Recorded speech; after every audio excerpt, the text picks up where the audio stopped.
जगन्नाथपुरी, जहां भगवान आज भी जीते हैं। सन 1558 की बात है। उड़ीसा के पुरी में डर का माहौल था। मुगल सेना, जिसके सिपाही क्रूर कला पहाड़ के साथ थे, भगवान जगन्नाथ के पवित्र मंदिर को तोड़ने आ रही थी। तलवारें चमक रही थीं और घोड़ों के टाप सुनाई दे रहे थे। लेकिन जैसे ही वे मंदिर के मुख्य गर्भगृह के पास पहुंचे, कुछ ऐसा हुआ जिसकी किसी ने कल्पना भी नहीं की थी।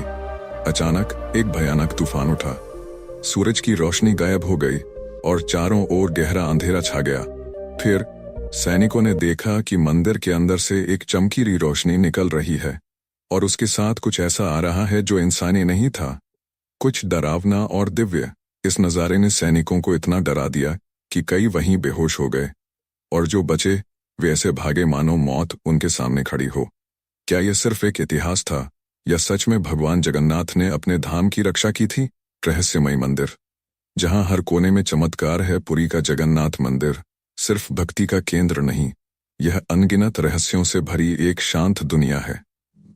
क्या आपने कभी सोचा है कि क्यों इस मंदिर का झंडा हमेशा हवा के उल्टी दिशा में उड़ता है?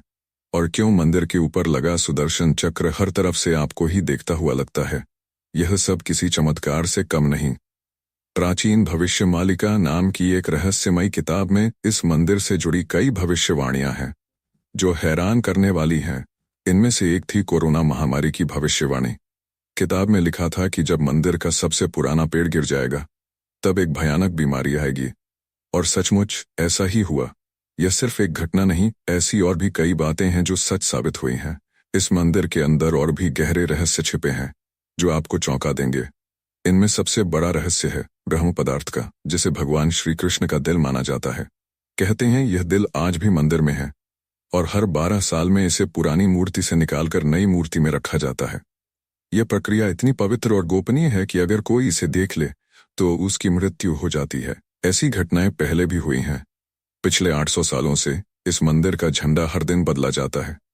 कहा जाता है कि अगर इसे एक भी दिन न बदला जाए तो मंदिर को 18 साल के लिए बंद करना पड़ेगा।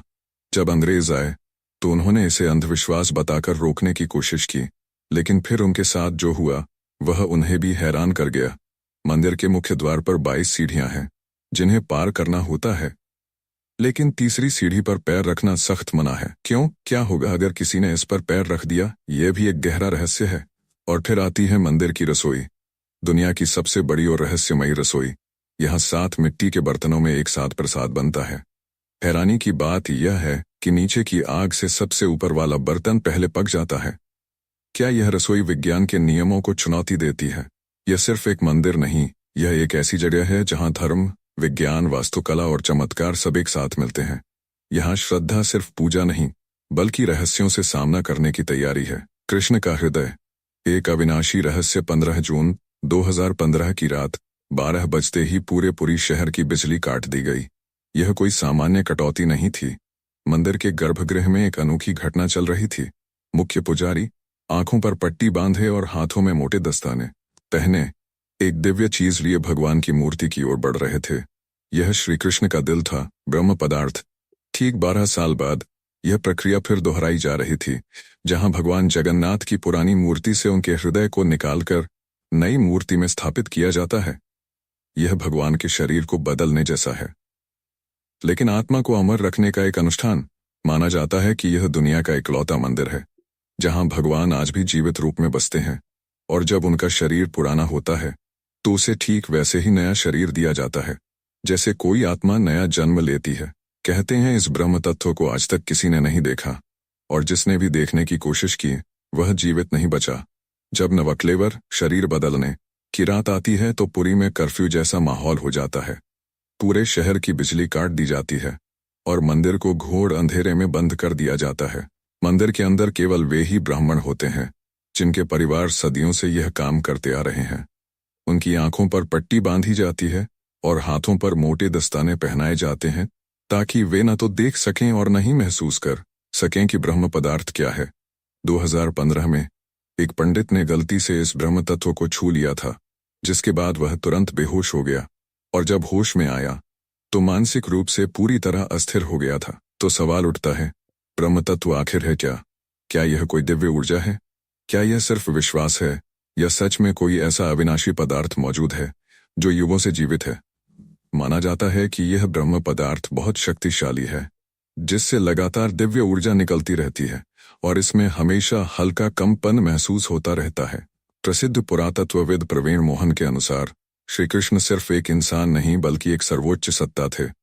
उनके मुताबिक ब्रह्म पदार्थ, जिसे कृष्ण का दिल भी कहते हैं, असल में एक आर्क रिएक्टर है, एक ऐसा यंत्र जो भयंकर ऊर्जा उत्पन्न करता है। उन्होंने यह भी बताया कि जगन्नाथ की मूर्तियां लकड़ी से क्यों बनाई जाती हैं। उनके अनुसार लकड़ी बिजली को रोकती नहीं, जिससे वह ब्रह्म पदार्थ से निकलने वाली विद्युत चुंबकीय ऊर्जा को रोक लेती है। आज भी विज्ञान के लिए यह एक चौंकाने वाला रहस्य है, लेकिन भक्तों के लिए यह उनके श्री कृष्ण है, उनका दिल है, जिसके कारण लाखों भक्त हर दिन भगवान जगन्नाथ के दर्शन करने आते हैं। कृष्ण का अंत और जगन्नाथ की उत्पत्ति। क्या आपको पता है कि जब श्री कृष्ण की मृत्यु हुई तो पांडवों ने उनके शरीर को जला दिया था, पर फिर कैसे उनका हृदय बच गया और वह पुरी तक कैसे पहुंचा, और इस भव्य मंदिर का निर्माण किसने किया? आज से करीब 5000 साल पहले महाभारत युद्ध के बाद चारों ओर केवल लाशें थीं। कौरवों की मां गांधारी ने इस विनाश का कारण श्री कृष्ण को बताया और उन्हें श्राप दिया कि जिस तरह उनके वंश का विनाश हुआ है, उसी तरह कृष्ण के वंश का भी विनाश होगा। इस श्राप के 36 साल बाद जब एक दिन श्री कृष्ण जंगल में आराम कर रहे थे, तो एक शिकारी ने उन्हें हिरण समझकर तीर चला दिया। जैसे ही तीर उनके पैरों पर लगा, उन्होंने इस लोक को छोड़ दिया और मृत्यु को स्वीकार किया। माना जाता है कि उनकी मृत्यु के साथ ही पूरी द्वारका नगरी पानी में समा गई, जिससे उनका पूरा वंश समाप्त हो गया। कहते हैं जब शिकारी ने उन्हें गलती से मारा तो उसे बहुत पछतावा हुआ। श्री कृष्ण ने बताया कि यह उनके ही कर्मों का फल है।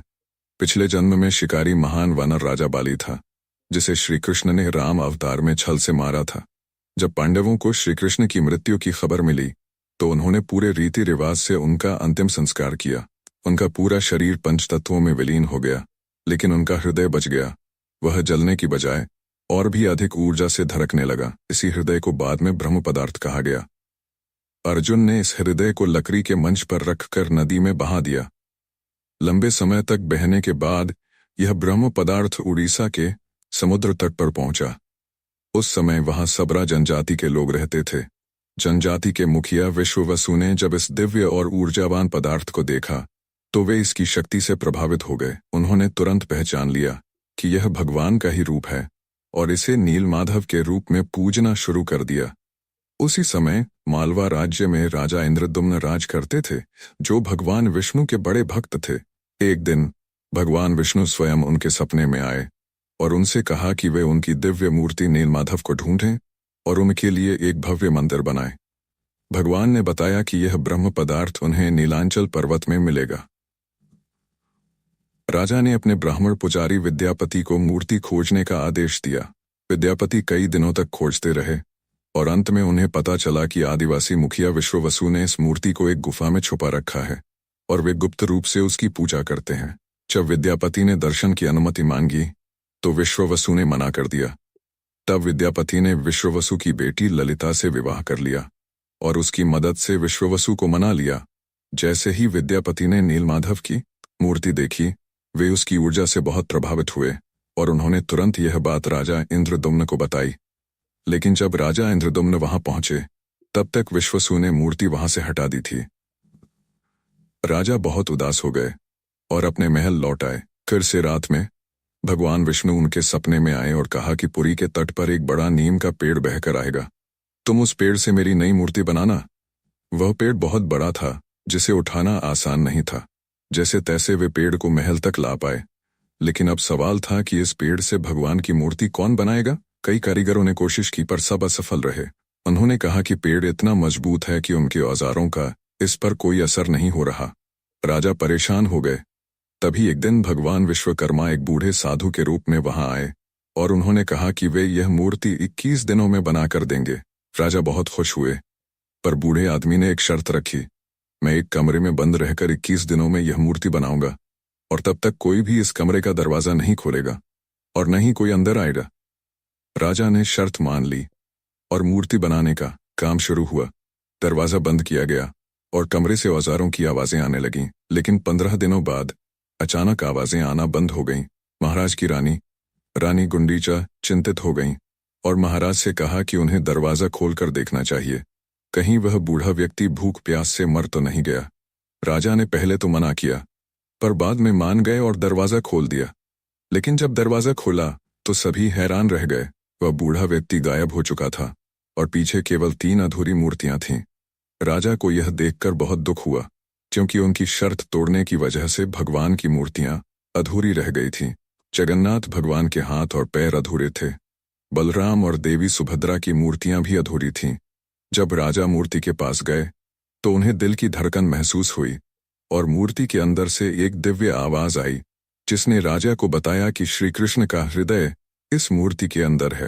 राजा ने इन मूर्तियों को स्थापित किया और आज यही अधूरी मूर्तियां भगवान जगन्नाथ के रूप में पुरी में पूजी जाती हैं। जो हो रहा है वह पहले ही लिखा जा चुका है और जो लिखा गया है वही होकर रहेगा। यह सिर्फ एक फिल्मी डायलॉग नहीं, बल्कि पुरी के भक्तों की अटूट आस्था और सच है, जिसे भविष्यमालिका नाम के एक दिव्य ग्रंथ में बताया गया है। यह ग्रंथ लगभग 500 साल पहले उड़ीसा के महान संत आचार्य महाप्रभु अच्युतानंद ने लिखा था। कहते हैं कि वे पंच सखा यानी भगवान जगन्नाथ के 5 दिव्य सेवकों में से एक थे, जिन्होंने भगवान के आदेश पर कलयुग की कई घटनाओं को पहले ही देख लिया था।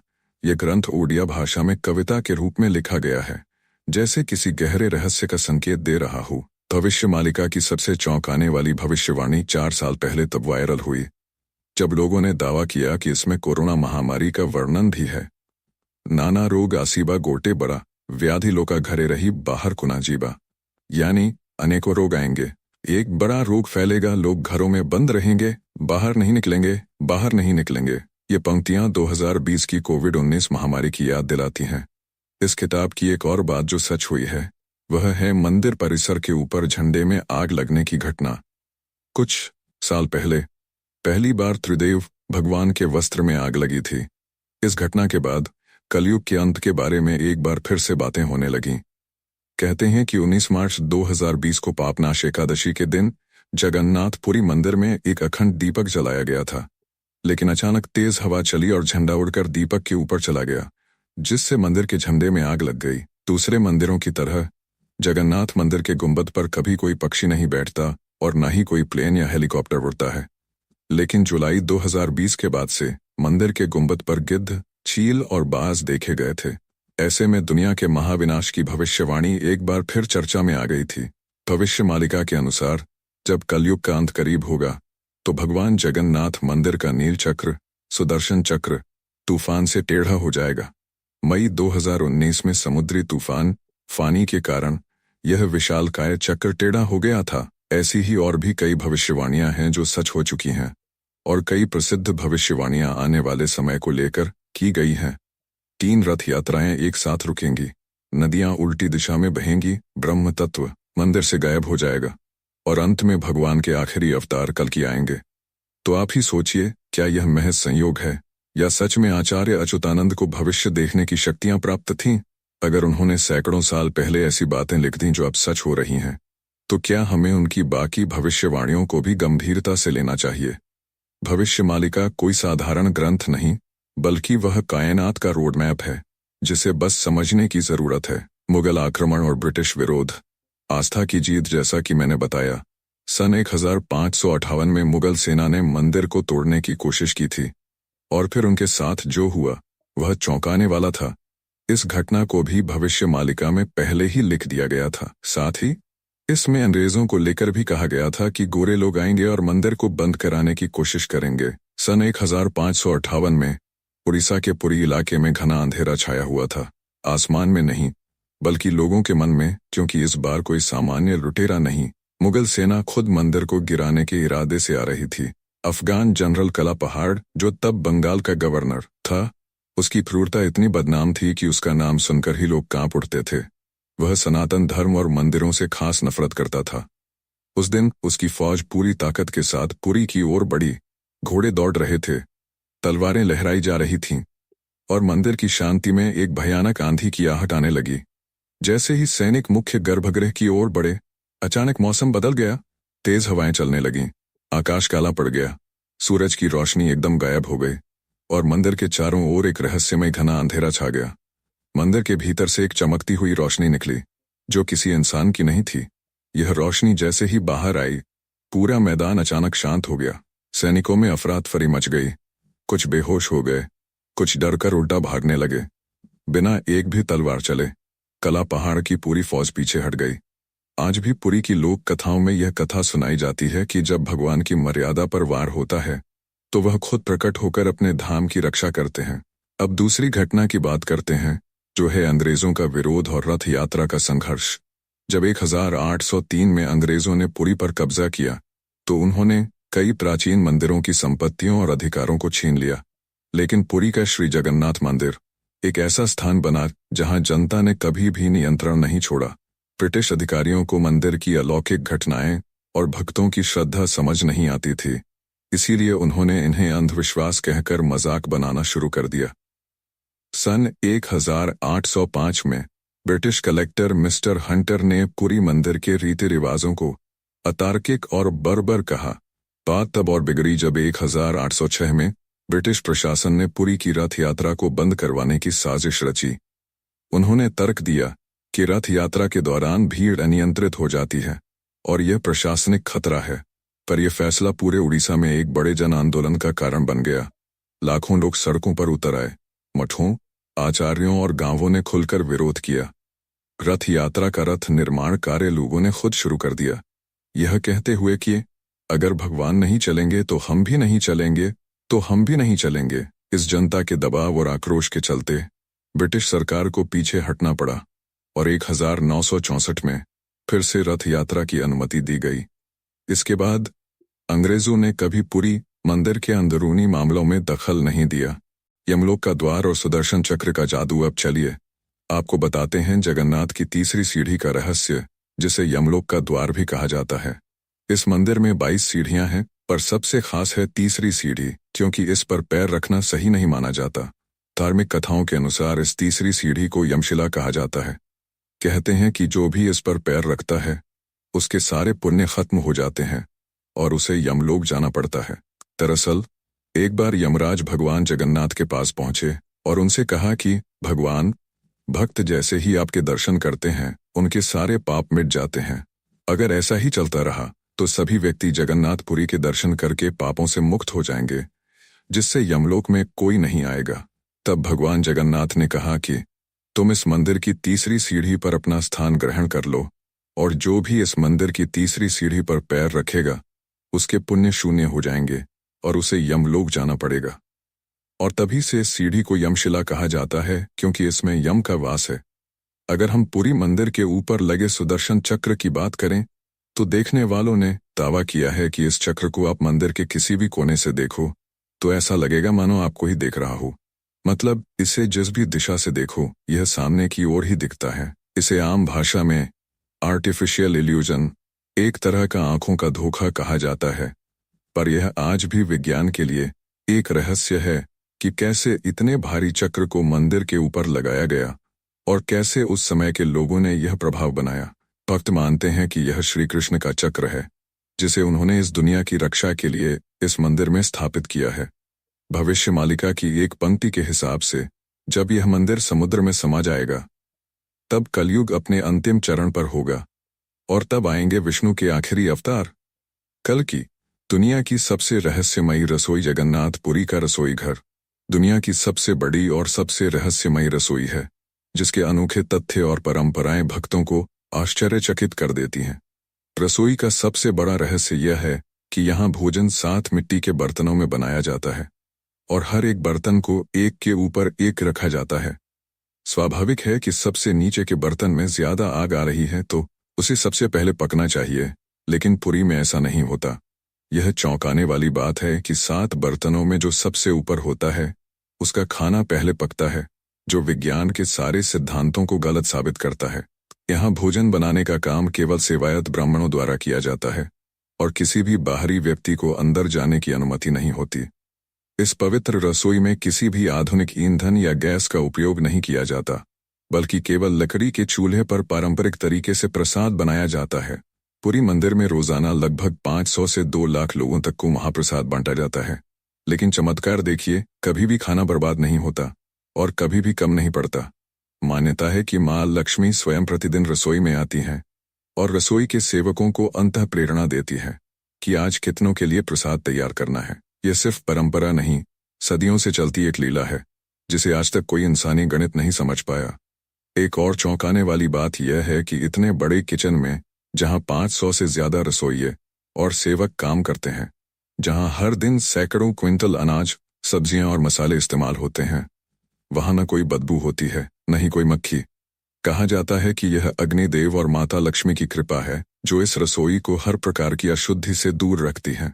18वीं सदी में मराठा शासनकाल के दौरान एक बार एक अधिकारी ने रसोई के चमत्कार को अंधविश्वास बताते हुए जानबूझकर बर्तनों की संख्या बदलने का आदेश दिया। लेकिन इसके बावजूद उस दिन भी पुरी में महाप्रसाद एकदम सटीक बना, ना एक दाना कम, ना एक दाना कम, ना एक दाना ज्यादा। इसके बाद अधिकारी ने रसोई में दोबारा हस्तक्षेप न करने की कसम खा ली। जीवन में कभी कभी कुछ चीजें ऐसी होती हैं जिन्हें न तर्क से समझा जा सकता है और न ही विज्ञान से परखा जा सकता है। पुरी के श्री जगन्नाथ मंदिर का हर पत्थर, हर कोना हमें एक ऐसी दुनिया में ले जाता है जहां भक्ति और बुद्धि, विज्ञान और विश्वास, संघर्ष और समाधान सब एक साथ चलते हैं। जगन्नाथ केवल भगवान नहीं, एक चेतना है जो हमें यह सिखाती है कि जब विज्ञान चुप हो जाए तो श्रद्धा बोलती है।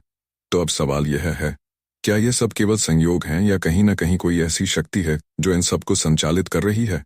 आप क्या मानते हैं? क्या आपने कभी इन रहस्यों को खुद महसूस किया है?